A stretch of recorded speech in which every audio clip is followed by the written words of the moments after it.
Oremos. Dios soberano, Dios todopoderoso y eterno, tú eres digno de que toda criatura te rinda honor y gloria. Y nosotros venimos aquí convencidos de esta verdad, pero reconociendo también que no podemos acercarnos delante de ti si no fuera por aquella obra perfecta, el sacrificio de tu Hijo, nuestro Señor Jesucristo. Invocamos el nombre de tu Hijo Jesús para que tú hoy nos des tu bendición y que al abrir la Sagrada Escritura envíes a tu Espíritu Santo con poder. No tenemos otro ayudador. En nuestras fuerzas somos incapaces e indignos, pero confiamos en esta promesa que tú hiciste, que enviarías a tu Espíritu Santo para guiarnos a toda la verdad. Necesitamos de ti, necesitamos esa verdad que trae libertad. Necesitamos poder ver claramente a Jesucristo, el precioso Salvador que tú nos has dado. Mira, Señor, a cada uno de los que aquí estamos. Tú conoces cuál es la condición de cada uno y las circunstancias en que venimos. Tú sabes quiénes vienen hambrientos de tu palabra y con sed de justicia. Tú sabes quiénes vienen por otras razones. Tú sabes quiénes no desearían aún estar aquí. Pero tú tienes todo poder para quebrantar nuestros corazones, por más duros que sean. Enternécenos y haznos sensibles al escuchar tu voz de tu palabra que será expuesta. Guíanos, oh Dios, danos tu bendición a cada uno, conforme a tu gran misericordia. Lo pedimos en Jesucristo, tu Hijo, nuestro Señor y Salvador. Amén. Pueden sentarse.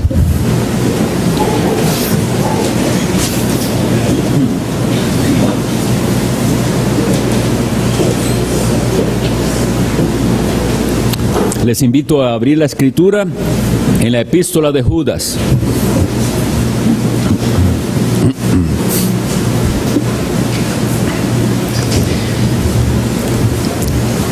Estamos en esta serie de sermones de la Epístola de Judas y hemos estado tratando, o por lo menos he estado impulsando a los que puedan memorizar la epístola, y por eso la leemos toda. Pero hoy vamos a leer solo los primeros 11 versículos, que es por donde vamos en esta serie. La epístola de Judas. Judas, siervo de Jesucristo y hermano de Jacobo, a los llamados, santificados en Dios Padre y guardados en Jesucristo. Misericordia y paz y amor os sean multiplicados. Amados, por la gran solicitud que tenía de escribiros acerca de nuestra común salvación, me ha sido necesario escribiros exhortándoos que contendáis ardientemente por la fe que ha sido una vez dada a los santos. Porque algunos hombres han entrado encubiertamente, los que desde antes habían sido destinados para esta condenación. Hombres impíos que convierten en libertinaje la gracia de nuestro Dios y niegan a Dios, el único soberano, y a nuestro Señor Jesucristo.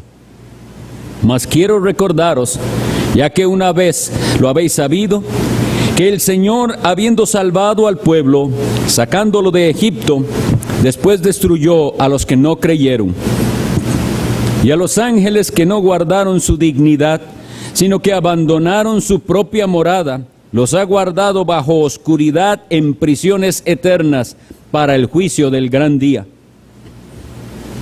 Como Sodoma y Gomorra y las ciudades vecinas, las cuales de la misma manera que aquellos, habiendo fornicado e ido en pos de vicios contra naturaleza, fueron puestas, por ejemplo, sufriendo el castigo del fuego eterno. No obstante, de la misma manera también estos soñadores mancillan la carne, rechazan la autoridad y blasfeman de las potestades superiores. Pero cuando el arcángel Miguel contendía con el diablo, disputando con él por el cuerpo de Moisés, no se atrevió a proferir juicio de maldición contra él, sino que dijo: el Señor te reprenda. Pero estos blasfeman de cuantas cosas no conocen, y en las que por naturaleza conocen, se corrompen como animales irracionales. ¡Ay de ellos! Porque han seguido el camino de Caín, y se lanzaron por lucro en el error de Balaam, y perecieron en la contradicción de Coré. Espero que esta lectura nos ponga en contexto a los que no han estado en el resto de la serie. Bueno, habíamos visto hace 8 días cuál fue el pecado, cuál fue ese camino de Caín. Y habíamos concentrado la exposición en esto. Pero, lamentablemente a veces el tiempo nos gana, y hubo algo que creo que faltó y que va a ser como introducción hoy, y es algo que tiene que quedar muy claro en cuanto al camino de Caín, y es contrarrestarlo apropiadamente con el camino de Abel.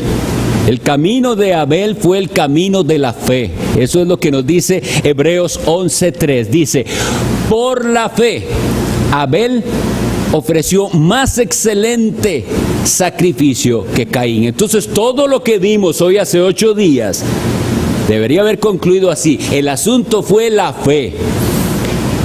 El falso cristiano y el apóstata y el falso maestro no tiene la verdadera fe, y ahí es donde radica el problema. Puede hacer mucho, puede decir muchas cosas, pero no ofrece a Dios una ofrenda con la verdadera fe, y una fe que no es cualquier fe, sino depositada en el mediador que Dios nos ha dado, su Hijo Jesucristo. En aquella época y en toda la antigüedad, esa fe depositada en el Mesías que vendría. Y en la actualidad, la fe depositada en que el Mesías vino y cumplió de manera perfecta lo que fue profetizado. Entonces, la fe verdadera se mostró en obediencia. Eso es lo que tenemos que tener bien claro. Hoy vamos a examinar el error de Balaam. El error de Balaam. Y según dice nuestro texto, los falsos, que estamos hablando de los apóstatas, de los falsos maestros, de los falsos cristianos, se lanzaron por lucro en el error de Balaam. Y esa palabra se lanzaron.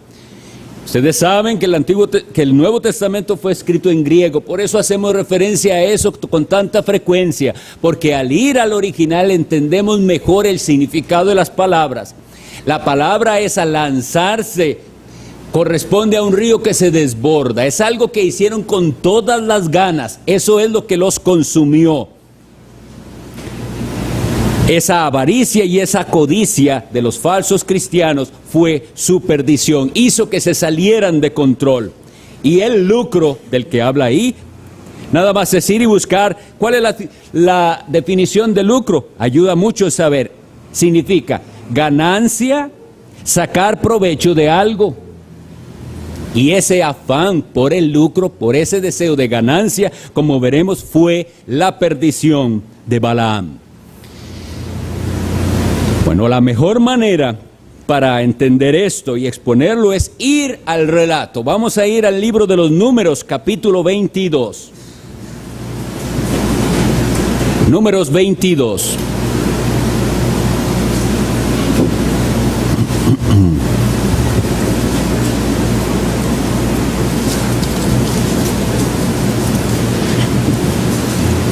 Espero y ruego la atención de todos porque hay muchos detalles, pero si nosotros prestamos atención a la lectura, nos va a quedar claro.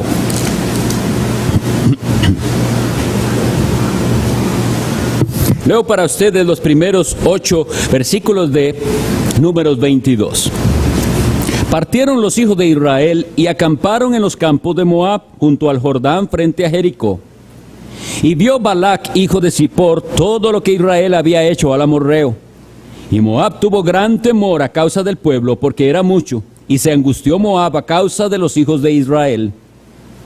Y dijo Moab a los ancianos de Madián: ahora lamerá esta gente todos nuestros contornos, como lame el buey la grama del campo. Y dijo Balac, hijo de Zippor, y Balac, hijo de Zippor, era entonces rey de Moab. Por tanto, envió mensajeros a Balaam, hijo de Beor, en Petor, que está junto al río en la tierra de los hijos de su pueblo, para que lo llamasen diciendo: un pueblo ha salido de Egipto, y he aquí cubre la faz de la tierra y habita delante de mí. Ven pues ahora, te ruego, maldíceme este pueblo, porque es más fuerte que yo. Quizá yo pueda herirlo y echarlo de la tierra, pues yo sé que el que tú bendigas será bendito, y el que tú maldigas será maldito. Fueron los ancianos de Moab y los ancianos de Madián con las dádivas de adivinación en su mano, y llegaron a Balaam y le dijeron las palabras de Balac. Él les dijo: reposad aquí esta noche, y yo os daré respuesta según Jehová me hablar. Así los príncipes de Moab se quedaron con Balaam. ¿Qué tenemos aquí? Entonces, esto es al final de la peregrinación por el desierto de Israel. Israel había salido de Egipto y había vagado por el desierto. Los detalles espero que los hayamos leído en otra ocasión, pero llega a este borde del Jordán y dice la Biblia que derrotaron a 2 reyes de los amorreos, a Sehón, rey de Hesbón, y a Og, rey de Basán. Y ahora estaban aquí en los campos de Moab, y dice que se unen tanto Balac, hijo de Zippor, que era rey de Moab, con los madianitas, y envían entonces a sus príncipes a este hombre. Este hombre era famoso, Balaam, era famoso. El recorrido era lejano y mandaron a llamarle. Ahora, vamos poniendo atención a ciertos detalles. ¿Cómo llegaron? Llegaron con las dádivas de adivinación. Esto lo que significa es que esa era la costumbre, consultar adivinos o gentes, como decir videntes, y llevarles un pago contratarlos para las prácticas de adivinación como hechicerías. Eso era lo que él quería. Venga y haga un maleficio contra ellos. Esa era la costumbre. Entonces, seguimos adelante. Leo otros versículos que nos van a aclarar qué fue lo que sucedió y qué dijo Dios al respecto. Vamos a leer entonces los versículos 12 y 13. Viene Dios y habla con él y le dice: entonces dijo Dios a Balaam: no vayas con ellos, ni maldigas al pueblo, porque bendito es. Así Balaam se levantó por la mañana y dijo a los príncipes de Balac: volveos a vuestra tierra, porque Jehová no me quiere dejar ir con vosotros. Ahora tenemos entonces, creo que está muy claro cuál es la palabra de Dios a Balaam. Número 1, no vaya. Y número 2, usted no puede maldecirlos, ellos son benditos. ¿Qué hace Balaam? Él viene y le dice a los príncipes de Moab y de Madián: Dios no quiere dejarme ir con ustedes. Esto es lo que tenemos hasta el momento, y hasta aquí no es muy claro que Balaam sea un falso profeta, ¿verdad? Parece que está obedeciendo, parece que está entendiendo la voz de Dios, la voluntad de Dios. Dios no quiere dejarme ir, váyanse. Ellos se van. Si leemos en el relato, ¿qué sigue? Balac va a insistir y envía a otros príncipes, y dice el relato, más honorables que los anteriores. Y esto implica también una oferta más grande. Y Balaam les dice a estos otros que se queden otra vez a ver qué dice Dios. Y en esta segunda ocasión, parece que Balaam obtiene el permiso de Dios para ir con los príncipes de Moab. Y con esto quisiera aprovechar y hacer una pequeña pausa para que entendamos que el permiso de Dios de que el hombre peque, es decir, nosotros sabemos que el mal existe porque así Dios lo permitió, no está fuera de control, no fue que Dios no pudo hacer nada al respecto, fue su permiso en su plan. Igual en este caso, cuando veremos el permiso de Dios, no significa que Dios aprueba el pecado. Y cada vez que nosotros no caemos en peor pecado es porque Dios no lo permitió. Entendamos que hasta ahí llega la gracia del Señor. Pero no significa que Él no se disgusta por el pecado. De manera que en este permiso Dios no está aprobando tampoco lo que Balaam va a hacer. Sigamos leyendo en el capítulo 22, los versículos del 21 al 35. Yo estoy leyendo así fragmentadamente porque son muchos capítulos que vamos a considerar. Entonces no nos da tiempo de leerlo todo, pero sí fragmentos. Leo para ustedes. Este es más largo, dice. Así Balaam se levantó por la mañana y enalbardó su asna y fue con los príncipes de Moab. Y la ira de Dios se encendió porque él iba. Y el ángel de Jehová se puso en el camino por adversario suyo. Iba pues él montado sobre su asna y con él 2 criados suyos. Y el asna vio al ángel de Jehová que estaba en el camino con su espada desnuda en su mano. Y se apartó el asna del camino e iba por el campo. Entonces azotó Balaam al asna para hacerla volver al camino. Pero el ángel de Jehová se puso en una senda de viñas que tenía pared a un lado y pared al otro. Y viendo el asna al ángel de Jehová, se pegó a la pared y apretó contra la pared el pie de Balaam, y él volvió a azotarla. Y el ángel de Jehová pasó más allá y se puso en una angostura donde no había camino para apartarse ni a derecha ni a izquierda. Y viendo el asna, el ángel de Jehová se echó debajo de Balaam, y Balaam se enojó y azotó al asna con un palo. Entonces Jehová abrió la boca del asna, abrió la boca al asna, la cual dijo a Balaam: ¿qué te he hecho, que me has azotado estas 3 veces? Y Balaam respondió al asna: porque te has burlado de mí. Ojalá tuviera espada en mi mano, que ahora te mataría. Y el asna dijo a Balaam: ¿no soy yo tu asna? Sobre mí has cabalgado desde que tú me tienes hasta este día. ¿He acostumbrado a hacerlo así contigo? Y él respondió: no. Entonces Jehová abrió los ojos de Balaam y vio al ángel de Jehová que estaba en el camino y tenía su espada desnuda en su mano. Y Balaam hizo reverencia y se inclinó sobre su rostro. Y el ángel de Jehová le dijo: ¿por qué has azotado tu asna estas 3 veces? He aquí, yo he salido para resistirte, porque tu camino es perverso delante de mí. El asna me ha visto y se ha apartado luego de delante de mí estas 3 veces. Y si de mí no se hubiera apartado, yo también ahora te mataría a ti y a ella dejaría viva. Entonces Balaam dijo al ángel de Jehová: he pecado, porque no sabía que tú te ponías delante de mí en el camino. Mas ahora, si te parece mal, yo me volveré.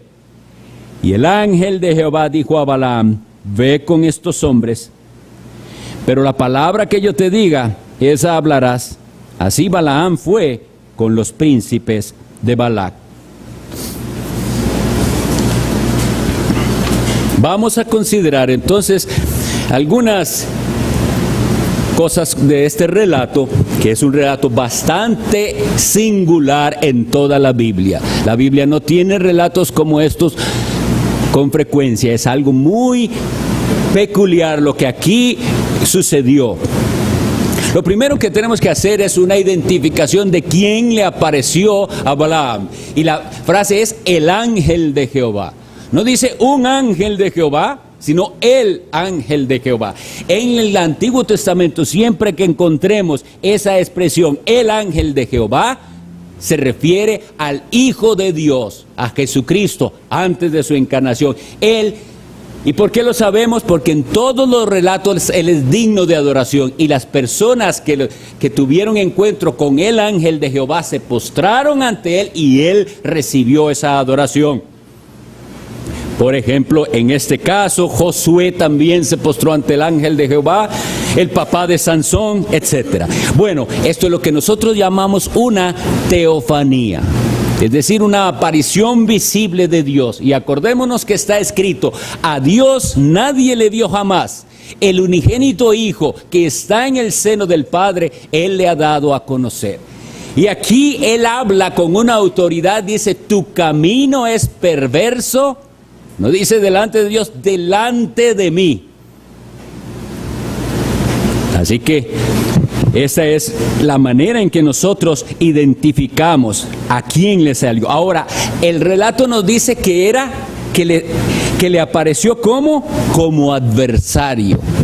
Hermanos, que el temor de Dios venga a nuestro corazón al considerar esto, que Dios es adversario de los hombres, y en particular de aquellos que profesan fe y no la tienen, como este falso profeta del cual hoy vamos a estudiar. Es adversario de los hombres en sus pecados, ¿verdad? Porque los hombres son solamente aceptos delante de Dios en Jesucristo su Hijo. Bien, una vez que pensamos en esto, qué cosa más horrible. Dios se le presenta, pero como su adversario. Y este hombre, en su autoengaño, es tan grave y tan profundo que no se da cuenta de la gravedad de esto. Si él hubiera visto cuán grave es tener a Dios como adversario y hubiera atendido esas palabras, porque tu camino es, como le dijo el ángel, es perverso delante de mí. Eso nos va dando más claridad de que Dios no solo ve lo que está pasando afuera, Dios vio su corazón. ¿Recuerdan lo que vimos hoy hace 8 también? Pero Dios no miró con agrado ni a Caín ni a su ofrenda. Él ve el corazón, y Dios sabía lo que había en el corazón de Balaam. Lo que pasa en este relato tiene una gran enseñanza para nosotros. Y es algo, como les decía, un relato muy peculiar de la Escritura. Esta asna, Dios le dio la capacidad de hablar. Y no significa que esta asna siguió hablando para siempre. Fue una única vez que Dios, por un propósito especial, hizo que este animal pudiera hablar. Esto tiene algo que decirnos con respecto también de los falsos profetas y de Balaam en particular. Él habló las palabras de Dios, como vamos a ver. Pero no fue un don permanente, fue algo temporal por un propósito que Dios tenía.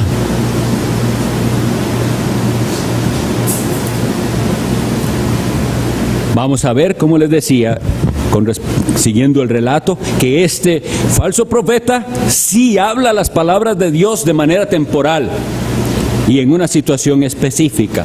Pero Balaam no se arrepiente.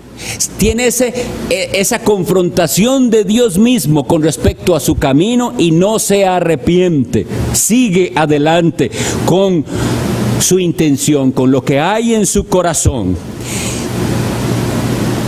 El asna le dice: ¿no soy yo tu asna? Vean qué interesante esto. Hay algo aquí también.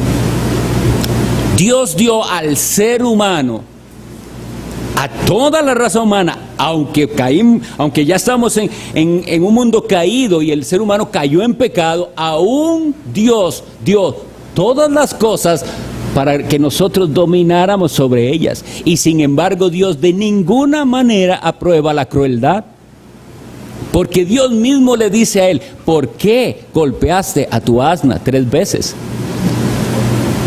Primero un azote, luego con un palo, y luego él en su locura dice: si yo tuviera una espada la mato.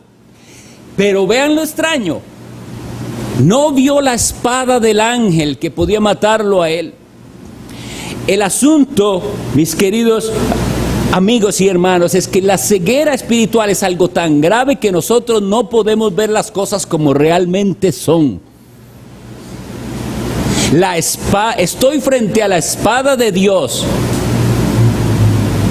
y estoy preocupado por otra cosa.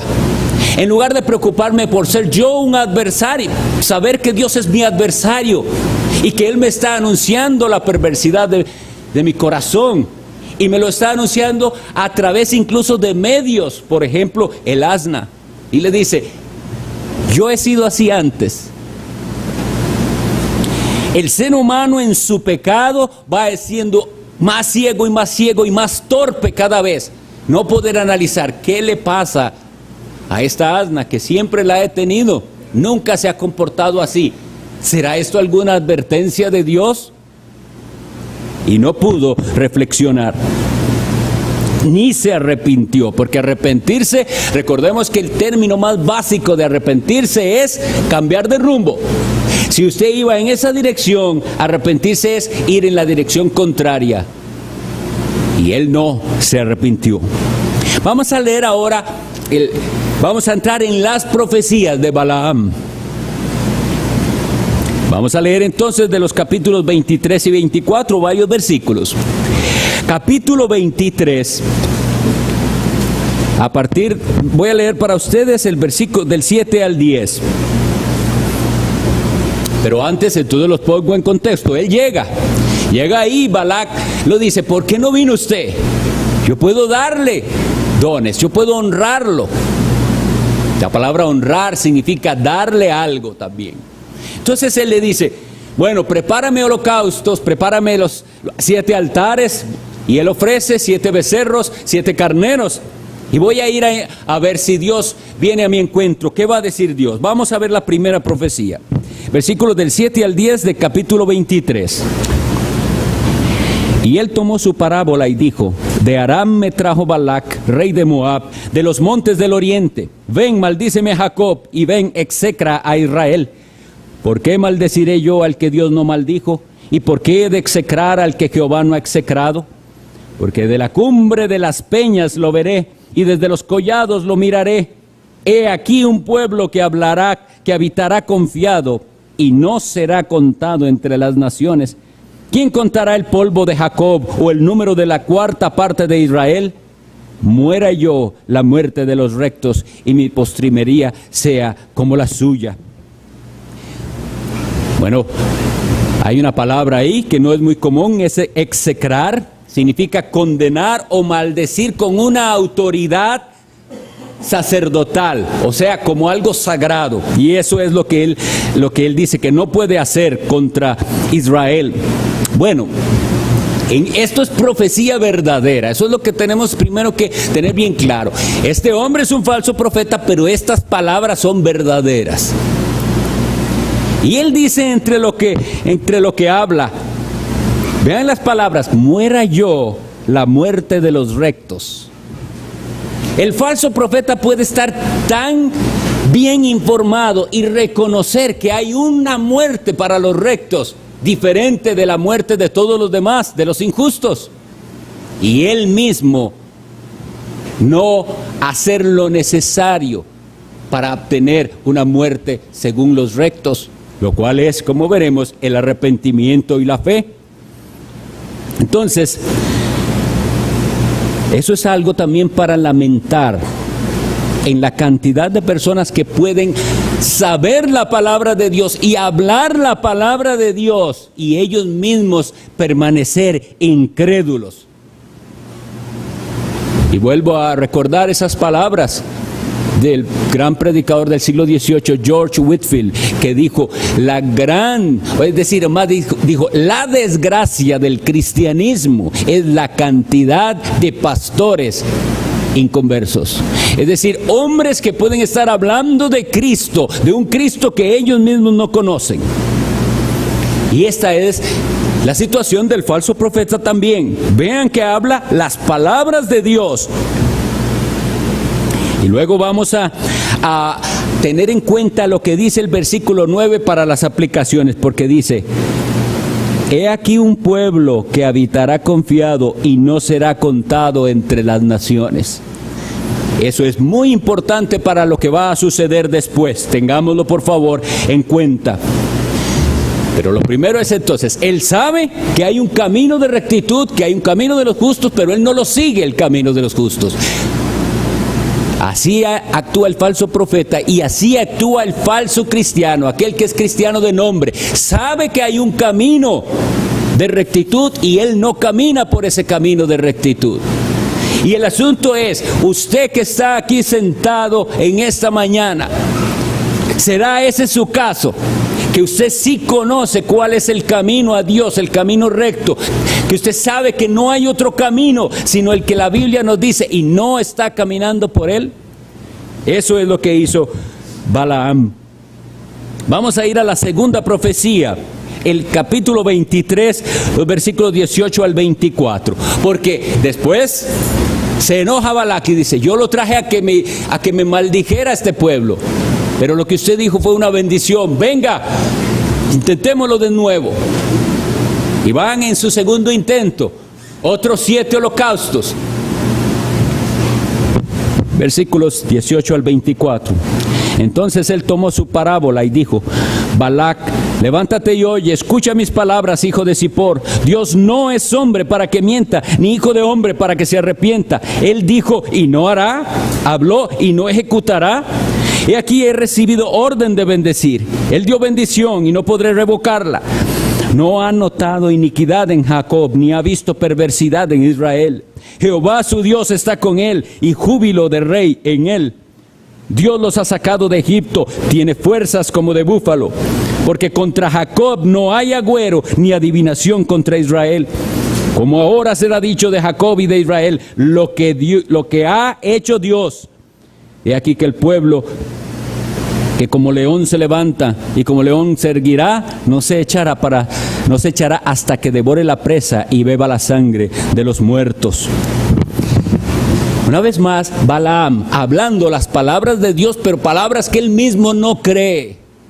Acaba de decir que Dios dice y hace y que Dios no se arrepiente, que Dios no es un ser cambiante, que Dios no cambia de opinión. Entonces nuestra pregunta sería, Balaam, si usted sabe esto, que Dios no cambia de opinión y él le dijo desde la primera vez no vaya y no maldiga, ¿por qué sigue intentando? ¿Y por qué vino? ¿Y por qué sigue en su intento de buscar la oportunidad de maldecir al que Dios bendijo? Una cosa importante aquí con respecto a esa palabra arrepentimiento es, hay un sentido en el que Dios jamás se arrepiente porque Él es soberano y tiene un plan trazado. ¿Entienden? Dios dice, no es hombre para que mienta ni hijo de hombre para que se arrepienta. Dios tiene un plan trazado. Cuando Dios hace cosas, Dios no hace como nosotros que nos quebramos la cabeza y dice, esto me salió mal, voy a ver cómo lo arreglo. Dios no es así. Dios tiene un plan perfecto trazado. Sin embargo, la palabra arrepentimiento tiene un sentido de dolor y de disgusto también. Entonces, las veces que encontremos en la Biblia que Dios se arrepienta de algo, es a ese sentido al que se refiere, al disgusto de Dios y al lamento de Dios con respecto a lo que está pasando. Pero nunca, jamás que Dios cambie de opinión. Y por eso se dice también de nuestro Señor Jesucristo, Él es el mismo ayer y hoy y por siempre, por los siglos. Dios es inmutable, Él no cambia. Pero esto, saberlo, no le sirvió de nada a Balaam. Sabe que Dios no cambia y sigue intentando ir en contra de su voluntad. Ahora, aquí hay un versículo interesantísimo. Versículo 21 de esa profecía de Balaam. No ha notado iniquidad en Jacob, ni ha visto perversidad en Israel. Jehová su Dios está con él. Hermanos, nosotros tuvimos un estudio entero del Éxodo, ¿verdad? ¿Cómo es que Dios no vio? ¿Significa que los israelitas no pecaron contra Dios? Nosotros sabemos la cantidad de veces que este pueblo fue infiel a Dios.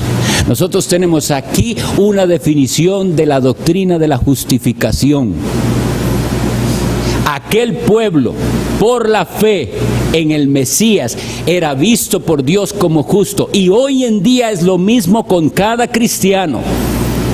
El Señor no ve iniquidad en los que verdaderamente son suyos, porque hay un sacrificio perfecto de Cristo que cubre y limpia de pecado a su pueblo. Pero no es porque nosotros que profesamos ser cristianos no pequemos y seamos perfectos. ¡Qué maravilla aquí en las palabras de un falso profeta! Y dice algo más. Contra Jacob no hay agüero ni adivinación contra Israel. ¡Qué tristeza es escuchar gente que profesa ser cristiano y le tiene miedo a los maleficios y a las hechicerías! Y yo tristemente tuve contacto con personas que pasaron épocas muy tristes, sea de enfermedad, de tribulación, y la falsa doctrina se ha metido en tantas iglesias que le dijeron: hermana o hermano, lo que usted tiene es que alguien le echó un maleficio, una hechicería. Lo que la Biblia me dice a mí es que no hay agüero contra Jacob, ni adivinación contra Israel. Si usted está en Cristo, nada lo arrebata de Cristo. El maligno, dice Primera de Juan, no le toca a ese punto. ¿Qué puede hacer el maligno con nosotros? Claro que nos odia, nos ataca, nos tienta, etcétera. Pero nosotros, está escrito, le hemos vencido por medio de la sangre del Cordero y de la palabra del testimonio. Así que, si hay alguien aquí que todavía creía esas cosas, arrepiéntase, porque eso es no creer en un Salvador que es todopoderoso. ¿Quién acusará a los escogidos de Dios? Dice Pablo a la epístola a los romanos, ¿verdad? Eso es lo mismo que estamos leyendo aquí. No ha notado iniquidad en Jacob, ni ha visto perversidad en Israel. No porque no sean ellos inicuos y perversos, sino por la fe. Viene y entonces insiste Balac. No hay ningún provecho para él en la profecía. Vean que Balaam habla, y esto dijo Dios, y Balac está oyendo ahí, y les pregunto, ¿qué provecho tiene la palabra de Dios para el incrédulo, el que ha cerrado su corazón? ¿Qué provecho tenía para Balaam? Ninguno. Esa palabra es para su mayor condenación, porque no era ignorante. Y en el caso de Balac, esa palabra es para su condenación, porque él tapó sus oídos. Él lo único que quería oír no lo escuchaba. ¡Qué tremendo es esto! Que la gente solo escucha lo que quiere escuchar. No hay una disposición. ¿Qué dice Dios? Y claro, como muchas veces lo que Dios dice no es lo que me agrada, entonces es preferible taparse los oídos. Pero a los humildes, a los que dicen, sí Señor, viene la bendición que nosotros vemos aquí, tan preciosa, de que el Señor los tenga como suyos. Un pueblo que se levanta como león. Ahora bien, lo que aquí dice, capítulo 24, es muy importante. Porque oigan lo que dice: cuando vio Balaam que parecía bien a Jehová que él bendijese a Israel, no fue como la primera y segunda vez en busca de agüero, sino que puso su rostro hacia el desierto. Vamos viendo más claro qué había en el corazón de ese hombre. En el fondo de su corazón había la esperanza de poder hacer aquello que agradara a Balac y obtener la ganancia prometida. Ahí está en su corazón esa codicia. Entonces Balaam se da cuenta que no puede maldecirlos y siguen estos intentos, ¿verdad? Y dice, ahora voy a decirte algo, Balac. Está Balac ya ahora enojado, pero dice, tengo más cosas que decir. Y vamos a leer unos versículos de esta cuarta profecía, número 24 del 15 al 17.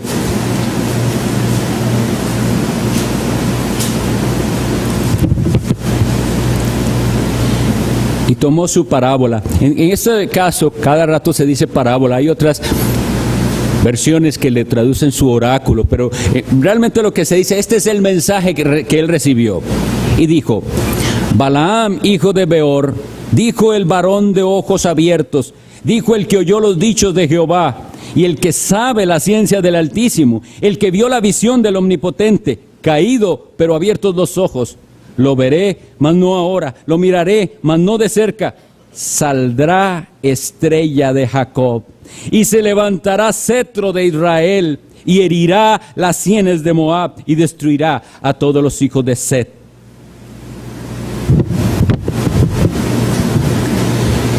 El asunto aquí, hay una frase que se repite, tanto en el capítulo 24:4 como en este 16, que dice, dijo el que oyó los dichos de Dios, el que vio la visión del Omnipotente, y oigan esta frase, caído, pero abiertos los ojos.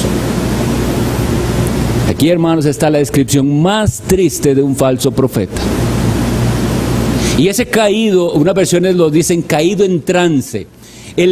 El adivino entraba en un estado sin control y quedaba con los ojos abiertos, pero el que está en trance no ve. Él está con los ojos abiertos, fijos, y no ve. Hermanos, esto da temor, que es la situación de tantos que predican y parece que entienden el evangelio, pero no lo entienden. Están con los ojos abiertos, pero no ven. Caído, pero abiertos los ojos, dice eso. Y por algún tiempo, como les decía, habló las palabras de Dios. Tenemos que aplicarlo a nuestra vida y a nuestro contexto, a lo que nos ha tocado vivir. La cantidad de hombres que son como Balaam es mucha. Hombres que hablan y tienen la Biblia, hablan las palabras de Dios, pero ellos mismos están corrompidos y dominados por la codicia, por el pecado. ¿Recuerdan que todo esto es la expansión de un versículo que nos decía el Señor? Convierten en libertinaje la gracia de Dios. De ahí parte todo, Judas a comenzar a decir todo lo que eso implica. Y en este caso particular, la codicia es la que los perdió. Los casos de fraudes, nada más es buscar un poquito en internet. ¿Cuántos predicadores, teleevangelistas que llaman, después se descubrió sus fraudes? ¿Cuántos de ellos vivían en lujos? ¿Cuántos de ellos tomaron aquello de la religión como su propio negocio? Este es el caso que nosotros vemos más frecuente y que lamentablemente, ¿por qué tenemos que hablar de esto? ¿Por qué tenemos que hablar de algo tan triste, tan vergonzoso? Porque en el mundo no hay diferencia. Para ellos, todos somos iguales. Lo he dicho en otras ocasiones y repito, ustedes creen que es muy fácil cuando conversamos con alguien en nuestro contexto y algunos de nosotros, cuando nos preguntan a qué nos dedicamos, bueno, ustedes saben que los cuatro trabajamos y podemos decir la profesión secular, pero ¿qué pasa cuando decimos y soy pastor también en una iglesia. Ya, eso es un problema para el que escucha, porque el oír que usted es pastor les da a ellos la idea: este hombre vive de los demás, este hombre es un vividor, anda detrás de mi dinero. ¿Y eso por qué ocurrió? Por Balaam. ¿Por cuántos Balaam se metieron dentro del cristianismo? Balaam, como vimos, al principio no parecía falso profeta, es después que se revela realmente quién es él. Entonces, hay unos versículos que nos van a ayudar en la conclusión para ver realmente quién era él. No deben buscarlos, yo los leo para ustedes y algunos nada más los citamos. Deuteronomio 23:5 dice que Dios no quiso oír a Balaam. Y si se nos dice eso es porque eso era lo que quería Balaam. Balaam quería poder hacer aquello que se le pedía porque eso le iba a traer ganancias.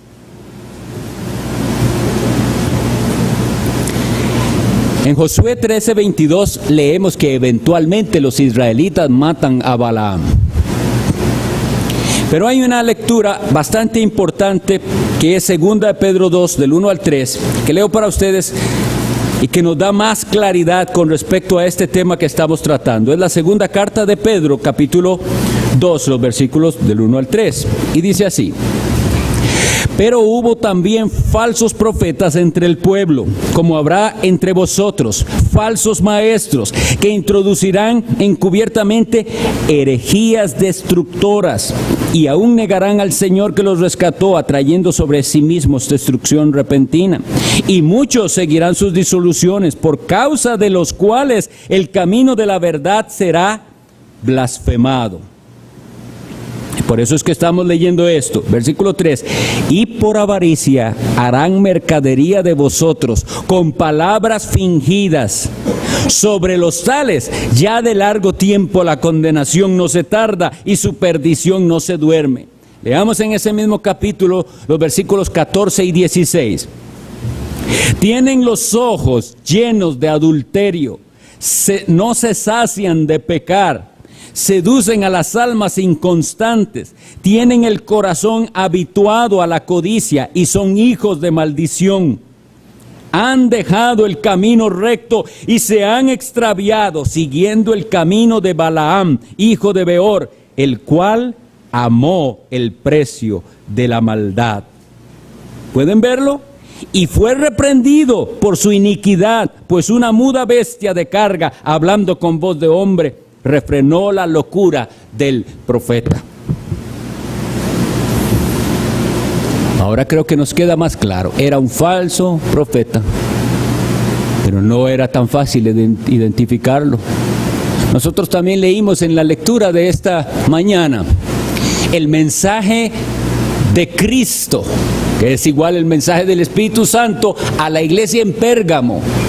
Y le dice: yo tengo algo contra ustedes. ¿Qué era lo que tenía? Apocalipsis 2, que tienes ahí a los que retienen la doctrina de Balaam, el error de Balaam. Y aquí es donde quisiera que volvamos a lo que dice Números capítulo 22, versículo 9, para que veamos cuál fue la estrategia diabólica final de Balaam. Porque de la cumbre de las peñas lo veré, y desde los collados lo miraré. Oigan la descripción de Israel. He aquí un pueblo que habitará confiado, y no será contado entre las naciones. ¿Cuál era el secreto de Israel? ¿Y qué fue la doctrina de Balaam? Leo para ustedes una vez más Apocalipsis 2, del 12 al 14, que dice, tengo unas pocas cosas contra ti, versículo 14, que tienes ahí a los que retienen la doctrina de Balaam, que enseñaba a Balac a poner tropiezo ante los hijos de Israel, a comer cosas sacrificadas a los ídolos y a cometer fornicación. Aquel pueblo fue sacado de Egipto y era un pueblo santo. ¿Recuerdan la definición de santo? El pueblo apartado por Dios y para Dios. Es un pueblo que no será contado entre los demás. Esa es la marca del pueblo de Dios. No mezclarse con el mundo y con el pecado. La separación bíblica. Y según lo que nosotros vemos aquí, Balaam enseñó a Balac a ponerles tropiezo. Es como decirlo así: no hubo manera, no pude encontrar cómo maldecir este pueblo. Pero entonces, ya que no pude hacerlo, se puede infiltrar entre el pueblo de Dios y hacerlos tropezar. De eso se trata, si ustedes leen después, el siguiente capítulo, el capítulo 25 de Números, que fue una terrible derrota para el pueblo de Dios. Y murieron miles. ¿Por qué? Porque vino, así como lo dice también Judas, encubiertamente. La mezcla, lo que nosotros llamamos sincretismo, es decir, mezclar. Sí, quédense ustedes con su religión, está bien que crean en ese Dios, pero también participen. Nosotros también tenemos nuestros dioses, y viera qué bonitas fiestas. Y las mujeres moabitas incitaron entonces a los judíos, a los israelitas se les llamaba ese momento, y pecaron, y hubo fornicación, y hubo idolatría, y hubo castigo de parte de Dios, muerte. Hermanos, la estrategia satánica es, si no va a poder con nosotros, pensemos como nosotros como una iglesia, si nosotros nos mantenemos en la firme verdad de la palabra, Él va a intentar, está bien, crean eso, pero no tienen que ser tan exagerados en esa separación con el mundo, no tienen que ser tan fanáticos. He insistido en esto, hermanos, y con todo mi corazón se los digo, ahí está la gran debilidad. Por ahí va a entrar el enemigo a su vida. Si usted hoy abraza la doctrina bíblica, él va a decirle, sí, puede hacer eso, pero tampoco tiene que dejar todo. El cristianismo bíblico, el pueblo de Dios santo, es un pueblo apartado de las prácticas pecaminosas del mundo y del error. Y vino Balaam y logró hacer esto, y cayeron muchísimos. Ahora, procuremos hacer algunas aplicaciones antes de irnos. Número 1, Balaam habló profecía verdadera sobre Israel y sobre el futuro. Ustedes pusieron atención que en uno hasta del Mesías habla él. Estrella de Jacob se levantará. ¿De quién estaba hablando?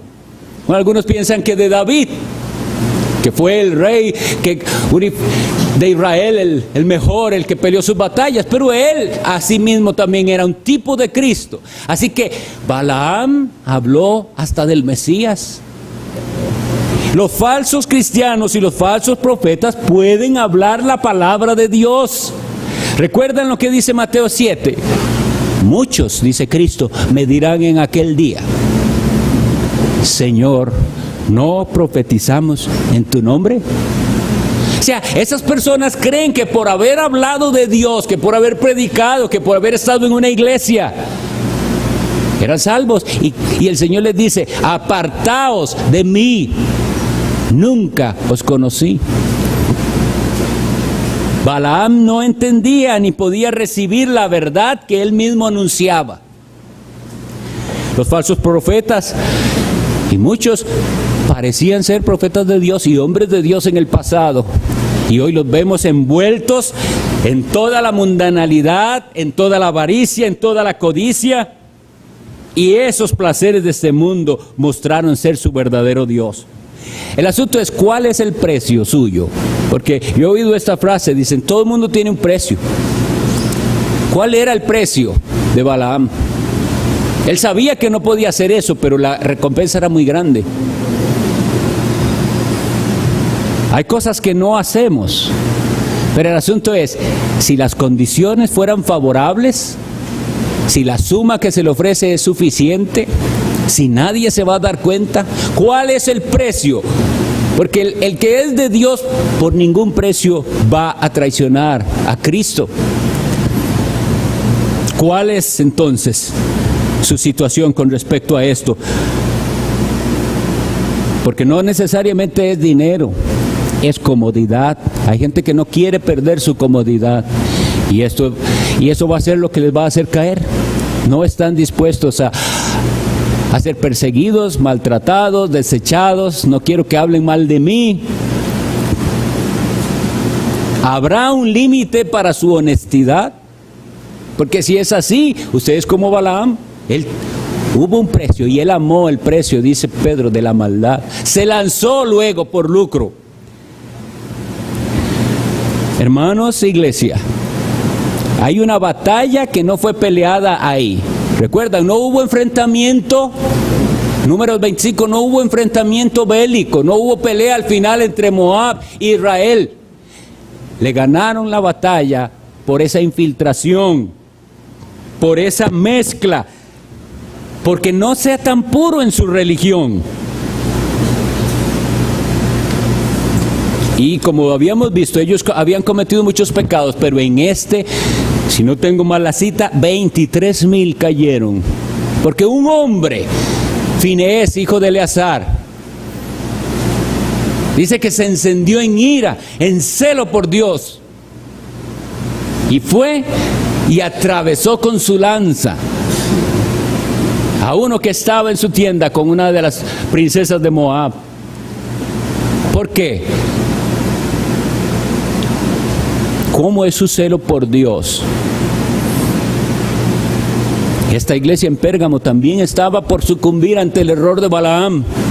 Iglesia de Dios, nosotros tenemos que pelear la batalla de la fe. Sí, con misericordia, pero como dice Proverbios, con verdad. Con misericordia y verdad se corrige el pecado. La infiltración de ese culto pagano fue esa ruina. Pero Dios, que está siempre en control, Dios está haciendo algo. Y por ese medio Él también purificó su iglesia. Él sacó a los falsos. La iglesia a veces necesita ser purificada, pero seamos conscientes y estemos alertas de la estrategia de Balaam. Los cristianos tenemos que pelear por guardar nuestros distintivos doctrinales, nuestros distintivos de conducta. Hablen. Quisiera que tuviéramos acceso a personas de 100 años, pero ya muchos han muerto. ¿Cómo eran los cristianos de hace 100 años o de hace 200 años? Ellos se espantarían de ver en las cosas que se meten los cristianos de hoy. Porque ellos sabían, los cristianos no andan en eso, ni van a eso, ni participan de eso. Había una clara separación del mundo y del pecado. Y hoy la gente parece que no quiere entender que debe haber una separación. No estamos hablando de legalismo o reglas impuestas, es cuál es su afán. Usted quiere separarse de aquello que Dios aborrece. Porque así debe ser. Yo me separo de todo aquello que me separe de Dios. Así es. Si yo veo que algo me separa de Dios, entonces lo desecho.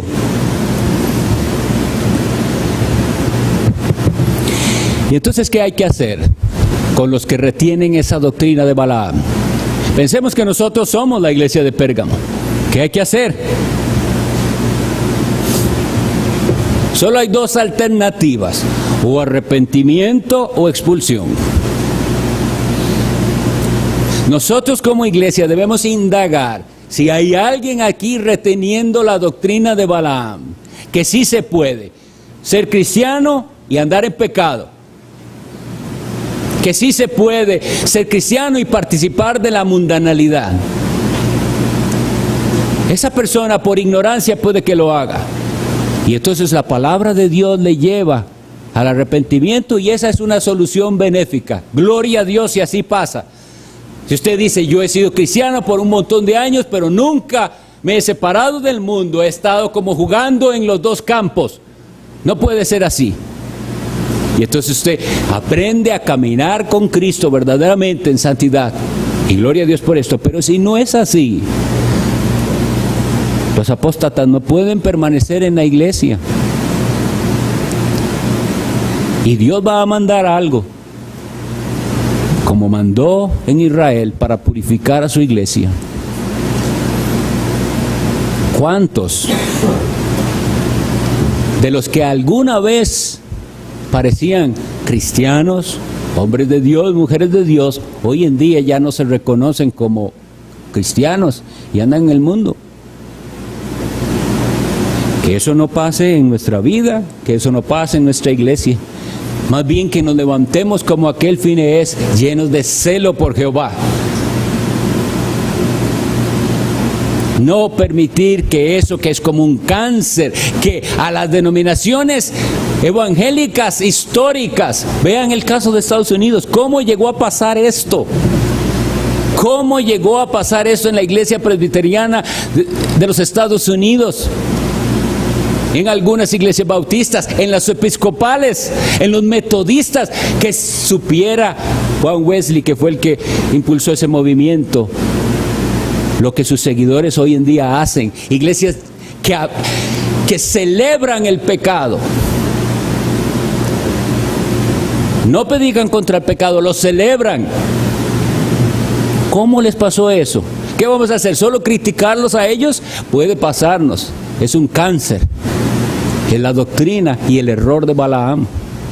Que el Señor tenga misericordia de nosotros. Vamos a orar.